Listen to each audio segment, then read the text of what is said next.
மருமகள் சீரியல்ல ரோகிணி கௌதம் கிட்ட ஏங்க கெஞ்சிட்டு இருக்கா. அவன் வந்தோடனே பலார்னு ஒரு அடி விட்டுட்டு குமரகுருக்கு உடனே கால் பண்ணி இது மாதிரி கௌதம் வந்திருக்கத சொல்ல வேண்டியதானே. இவ சொல்லாம மறைக்க தான் குமரகுரு வந்து சந்தேகப்பட்டுட்டே இருக்க போறாரு. இல்லைன்னா கரெக்டா அந்த டைம்ல ஆதிரை கால் பண்ணாங்களா, அவங்க அன்னிக்கிட்டையாவது அவங்க சொல்லலாம்ல. அதுவும் சொல்லாம எதுக்கு இந்த ரோகிணி அழுதுகிட்டே இருக்கா, கௌதம பார்த்து கெஞ்சிக்கிட்டு இருக்கா போய் போய் கௌதம் கிட்ட. குமரகுரு வீட்டுக்கு வந்தோடனையும் ஆச்சு இந்த ரோகிணி வந்து இந்த மாதிரி கௌதம் உள்ள வந்துட்ட விஷயத்த உடனே சொல்லலாம்ல. அப்பயும் இந்த ரோகிணி சொல்லாம மறைக்கிறாங்க. இதனால ரூமுக்குள்ள இருக்க கௌதம குமரகுரு பார்த்தா கண்டிப்பா சந்தேகம் தாங்க வரும். அப்ப ரோகிணி பண்றது தப்பு தானே.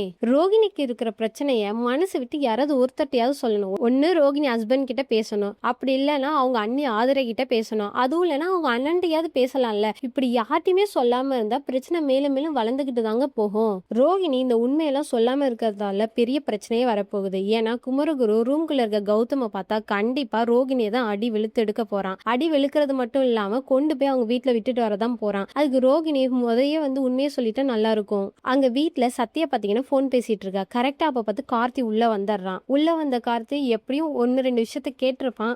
ஆனாலும் இந்த சத்யா வந்து ஏதாவது சொல்லி மழுப்பதான் போறாங்க. அதனால இந்த உண்மை வந்து கடைசி வரைக்கும் தெரியாம தான் போகும். இந்த கார்த்தி ரொம்ப தாங்க இந்த சத்யாவே நம்பிட்டு இருக்கான். எப்பதான் வந்து அவன் திருந்தி சத்யா வந்து கெட்டவன் தெரியும்னு தெரியல. ரோகிணி பண்றது சரியா? நீங்க என்ன நினைக்கிறீங்கன்னு கமெண்ட்ல சொல்லுங்க. வீடியோ பிடிச்சிருந்தா லைக் பண்ணுங்க, ஷேர் பண்ணுங்க. சீரியல் பத்தின அப்டேட் தெரிஞ்சுக்க நம்ம சேனலை மறக்காம சப்ஸ்கிரைப் பண்ணி சப்போர்ட் பண்ணுங்க. தேங்க்யூ.